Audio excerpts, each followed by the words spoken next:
As the World Cup gets into full swing, I'm struck by one question. What language do referees speak? 32 countries are facing off in the biggest sporting event in the world. Yet those 32 countries represent 18 official languages and hundreds of regional and indigenous languages. How does everyone communicate? The referees for the World Cup are selected by FIFA based on their performance as referees in competitions in their confederations. They each obviously speak at least one of the languages of their home country and can probably communicate well enough in several other languages common in their confederation. The 36 referees, 69 assistant referees, and 24 video match officials represent 46 different countries. But many of the countries of the referees don't match the nations competing in the World Cup. For most of FIFA's existence, FIFA used 3 official languages: English, French, and Spanish. In 2022, that was expanded to 6 languages to include Arabic, German, and Russian. Combined, those 6 languages cover roughly 2.5 billion out of 8 billion people in the world, including those who speak one of the 6 as a second language. But this doesn't get us to our answer.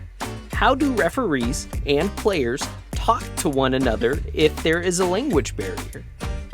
The simple answer is that they don't have to.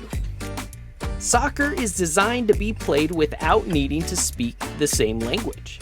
The referee is still able to communicate clearly and effectively. Whether the players can argue clearly and effectively is an entirely different story. Game starts and stoppages are clearly marked by the way the referee blows the whistle.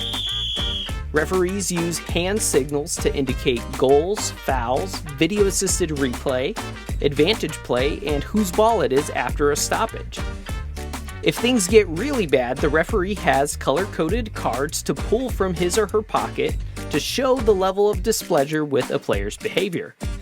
Yellow as a one-time warning, or red to eject the player.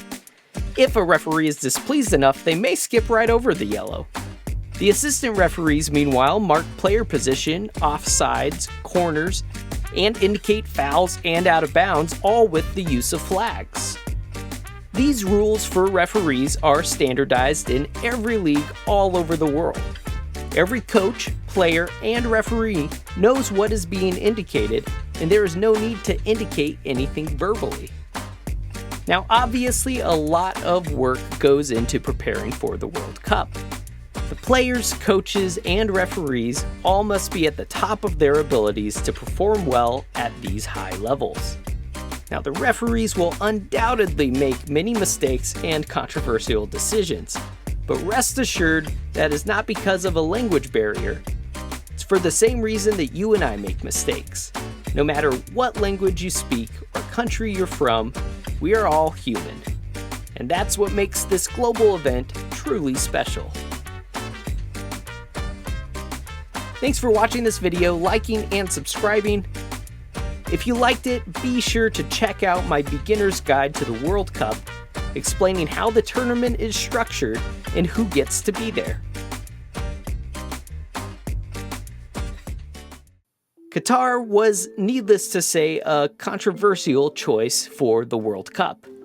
FIFA is known for its high levels of corruption and scandal. But Chuck Blazer's cat's apartment aside, there are real concerns about the rights of the citizens and residents of Qatar, especially the treatment of migrant workers brought to the country to build the infrastructure for the games. A reported thousands have died. As much as I love the World Cup, we cannot escape that this year's World Cup is not just tainted with the run-of-the-mill corruption of FIFA, but also stained with the blood of people, humans like you and me. The World Cup should bring joy across borders, but this year is different. If you want to know more about these issues in Qatar and FIFA's corruption, I highly recommend you check out the podcast World Corrupt.